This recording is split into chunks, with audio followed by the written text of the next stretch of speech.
आपको स्टैंजा दिया हुआ होगा और उसके नीचे जो क्वेश्चंस दिए हुए होंगे उनका आंसर देना होता है। और 2 क्वेश्चंस दिए होते हैं जिसका आपको आंसर है वो उसकी समरी के द्वारा आपको देने पड़ते हैं। तो आज हम पढ़ने वाले हैं स्टैंजा के बाद उसके क्वेश्चंस और उसके आंसर पढ़ेंगे, उसके बाद समरी और क्वेश्चंस के आंसर पढ़ेंगे। तो शुरू करते हैं हम पोइम डस्ट ऑफ स्नो, जिसके पोइट है Robert Frost.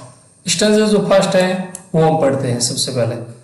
The way of crow सुक down on me the dust of snow from a hemlock tree. एक ट्री है जिसका नाम है हेमलॉक ट्री। हेमलॉक ट्री क्या होता है? What is the hemlock tree?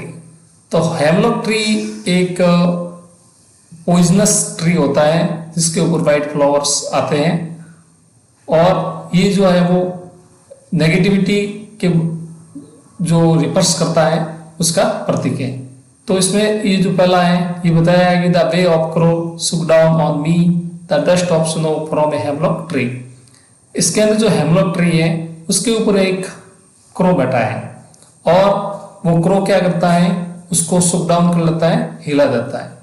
हिलाने से क्या होता है कि इस रॉबर्ट फ्रॉस्ट के ऊपर है वह डस्ट ऑफ स्नो यानी बर्फ के कण गिरते हैं, ये इसका मतलब है। अब इसके अंदर से आपको क्वेश्चंस दिया हुआ है।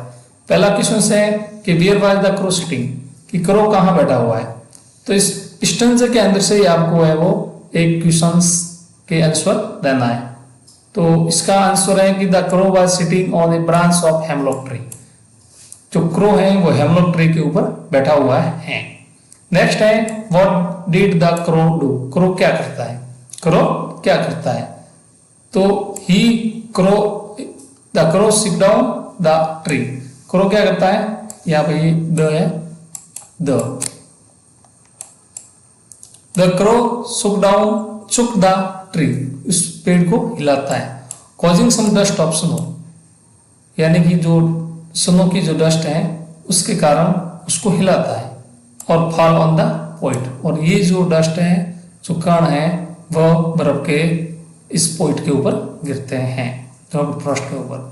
नेक्स्ट क्वेश्चन है what do the crow and hemlock tree represent.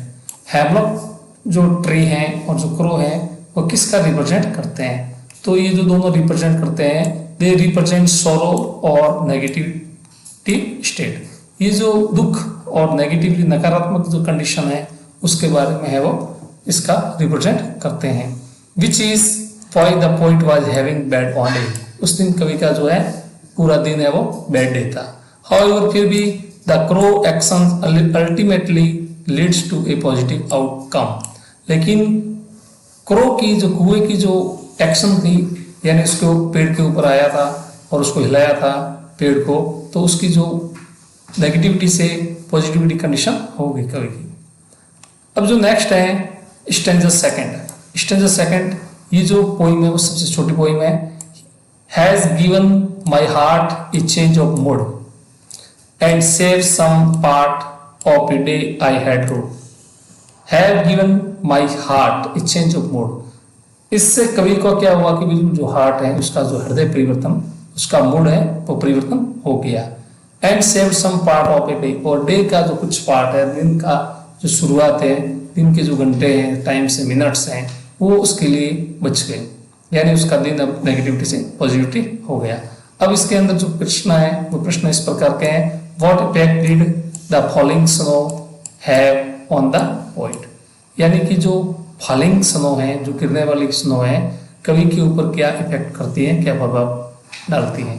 तो dust of snow changed the poet's mood from sad to joyful. यानी कि इसकी जो मूड है पोइट का वो चेंज हो जाता है और वह पॉजिटिविटी नेगेटिविटी से पॉजिटिविटी हो जाता है। नेक्स्ट है what does the word rude mean. ये जो इंपॉर्टेंट क्वेश्चन है कि र्यूड का मतलब क्या होता है। र्यूड का मतलब क्या होता है? तो र्यूड मीन्स टू रिग्रेट करना, खेद करना, पश्चाताप करना। और फील सॉरी फॉर समथिंग, और क्या करना, किसी के लिए खेद व्यक्त करना, दुख व्यक्त करना। नेक्स्ट है what does the poet mean by saved some part of day I had rued. इसका मतलब क्या है? तो इसका मतलब है it means the poet had been having a very bad day. इसका मतलब है कि उस दिन जो कवि का दिन था वो बैड डे था, बुरा दिन था, उसका अच्छा दिन नहीं गुजरा था। But some event of the snow falling made, लेकिन जो स्नो फॉलिंग के जो इवेंट्स हैं उसने क्या किया, made the rest of the day better, लेकिन उसने है वो कवि का बाकी वाला दिन, शेष दिन था वह अच्छा बनाया। एंड लेस सोरोफुल देन, और उससे थोड़ी उसकी जो सोरोफुल कंडीशन थी वो कम कर दी, अदरवाइज वुड हैव बीन। अब इसके जो शॉर्ट समरी है वो अपन भी पढ़ लेते हैं। शॉर्ट समरी है, the poet dust of snow describes simple. कवि ये जो पोइम है बिल्कुल सिंपल भाषा में बताती है बट मीनिंगफुल मोमेंट, लेकिन ये जो मोमेंट है बिल्कुल बहुत ही गहरा अर्थ बताती है in the poets life, poets के जीवन का। वन डे, एक दिन क्या होता है, when the poet was feeling sad and gloomy, उस दिन कवि है वो बिल्कुल उदास था।